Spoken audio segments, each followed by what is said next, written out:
1998, I had what I jokingly refer to as my official midlife crisis. Took a year off, got on a ship, worked my way around the world. It changed my life. Our next guest is going to talk about what the experience of travel can do, and it is indeed transformative. Arsen Ari Kalfayan, welcome. Thank you for having me. So tell me, what is Travel Lab, and how did travel change your life, and how are you now talking So about the elevator pitch, basically. The elevator pitch, you got it. Travel Labs is a for-profit company. What we're doing is taking on the problem of what you do when you get to a place. So what we realize is the transformative power of travel doesn't lie in the flight or the bed you sleep in, but what you do when you actually get to a place. And in researching the company, we realized that only 8% of Americans travel outside of North America every year, which is, in my regards, ridiculous. So what we want to do is highlight the transformative power of travel and create a system where people know that they can go abroad and realize what it will do for their lives. So the Passport Project is an initiative we designed where we're going to take 10 hometown heroes, take them on their first trip abroad, film it, and then create a documentary, and then actually take that documentary and fly it around the world to the major film festivals. Wow. So now when you say hometown heroes, who defines who these hometown heroes are, and who defines whose hometowns? That's a great question. So in my book, a hero is someone that does good in the community and actually has great values. So the heroes are actually chosen by the public. So they're nominated by the American public. Then you can go on our Facebook page and vote for your hometown hero or ones that you find compelling. The top 40 will be chosen, and the contributors to the Passport Project Indiegogo campaign will have the final say of who the 10 hometown heroes are. Got it. So it's like a reality show in a sense. In essence, yeah. So are these 40 people, they get on the same plane, or is it different trips, or they take this trip together? I mean, is it Survivor? It'll be a variety of trips. It'll be a variety of trips. We want hometown heroes to actually go meet other hometown heroes and go see different cultures. So we're going to cater the trips to the different hometown heroes and specifically what they're all about. So let's say they're a group of hometown heroes that are all about environmental issues. We'll go take them to Central America where coal plants are being built on the beach and take other film producers like Kyle Thielman, Surfing for Change, bring them aboard and actually show them what can be done for a cause like this. Right. And introduce them to the local community who's supporting that cause, and then let them take those lessons home and create even more change and transformation in their local communities. Right. So at what point is the project right now? So you haven't selected these 40 hometown heroes yet. Where are we at in the process? So we just started the process. We launched last week, and by the time this airs, actually, it's going to be 30 days before the project is over. So you'll actually have 40 hometown heroes being chosen 15 days from now, and then chosen by the contributors in 15 more days from that point. Got it. Now you said this is a for-profit experience. So Travel Labs is a for-profit Right. company. The Passport Project is a non-profit, so we are not going to make a profit from this. Got it. Now, who's funding this? Who pays for these people's airfare? Yeah, so we're crowdfunding this project. So what that looks like is there's a website, Indiegogo, or you might know Kickstarter, and it's people who go abroad, or go on the website and try to find what they really love.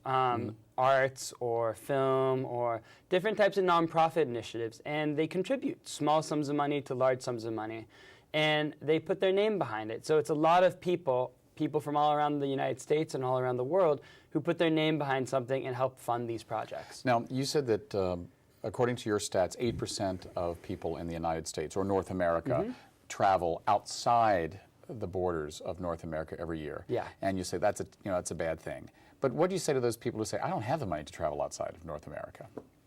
That's a really good point. So what we want to do with, especially Passport for Heroes, is highlight the transformative power of change. But as we grow as a company, we'd also like to keep this initiative live so that people that are doing good in the community and who dream about travel can get out of the United States and actually go see the rest of the world and bring their values and their mission out to the world and be our ambassadors. Now, you've traveled a lot. You went around the world in 2011. Yes. I spent 1998 going around the world. I know that people have said to me, oh my goodness, how did you afford that? And I said, well, actually, it didn't cost me anything. I worked around the world. And I said, well, that doesn't happen to everybody. And that's true. But something I've always felt, and I'd like to get your take on it, is if travel is a passion for you, actually, it doesn't have to be as expensive as people think it is. Travel is a choice. That's what I'd like to highlight first. When you put your mind to something, you'll attract whatever it is that you're looking for. So when you want to go abroad, you just have to create it. It doesn't necessarily make logical sense in the sense that, like, it didn't make sense to take a year off and go travel the world from a career perspective, or what culturally you're told to do. 2 years at this job and 2 years at another job. What I really dreamed of is actually getting rooted in what the world was all about and understanding the different cultures around the world. So when you look at travel as a whole, I want people to take away the message, leave this interview with the message that it's actually quite easy to make that choice. And once you do, everything will open up for you. How did that year abroad change your life? Oh, in so many ways. The story that I'll share is the first time I went abroad with UCLA, we studied in London, Brussels, Amsterdam, and Paris. And one thing that happened to me when I was young, my father passed away when I was 5. And that was just something that I never wanted to take on. It was just uncomfortable. And I had never given myself time to actually be by myself. And through the train rides, through the different experiences, it broadened my lens. So my perspective went from here to here. And with that, I actually was able to deal with something that was so deep-rooted that I didn't even consciously know was there through travel. And my life was just open. It was free after that trip. So as an example, my grades went from a 2.8 the first 3 years of college to 3.9 afterwards, after that one UCLA study abroad program. So for me, it actually changed my life. Just that one trip, let alone the trip around the world or studying at the UC Rome Center. Leaving aside someone who might say they don't have the faith that the funding will come or they're scared, what is the biggest impediment to specifically Americans traveling? In your experience? Yeah, so culturally, we don't give ourselves time to go abroad, right? We are given 2 weeks a year, and in 2 weeks, you're able to maybe go to one place, maybe two if you really push it, and that's your entire time off for the year. And that's juxtaposed against, let's say, European culture, where you get 8+ weeks a year to go vacation and do what you will with it. And that's why Europeans travel abroad more. And I feel like the perspective that is gained from that travel puts them ahead in a lot of ways. Because it's not just about the bank account. It's also about the happiness, right? Bhutan, the happiness index. We want people to be happy. We want people to have a broad perspective so they can take their learnings, bring it back home, so they can innovate and be free of whatever reality they're living in to create an even better reality. Right. Now, once the Passport Project is done, where's the first place it's going to be seen? I'm sure you don't know some of the festivals, but do you have a place where you know it's going to be seen for the first time? Definitely in San Francisco. Yeah, we'll have the film premiere here at the Castro Theater. Right.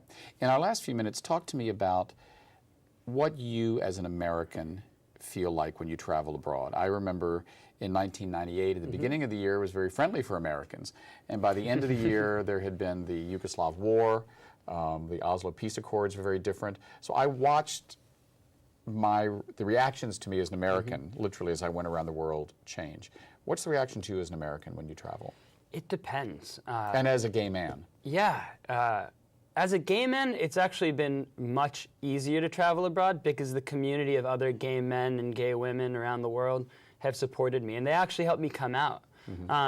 But as an American specifically, it's been rough. I mean, when I was living in Rome with the UC Rome Center, it was during the 2005 elections, and people just did not like us. And the reason they didn't like us was they didn't believe in our president. They didn't believe in our wars. And the way I got around that personally is I said I was from California. And the first thing that they would say is, California, California. They would sing me the song from the OC. So California and the United States are viewed differently. And as an American now that we're past that dark age, we're viewed very positively. And people really are happy about the direction that we're headed. Great. We'll look forward to seeing the Passport Project on a screen nearby. Thank you very much. Thanks very much. Next up, what is it like for members of the gay and lesbian community facing their golden years? One of the answers, Fountain Grove in Northern California. We'll be speaking with Gina Jacob from that community next. We'll be right back. Thank you so much.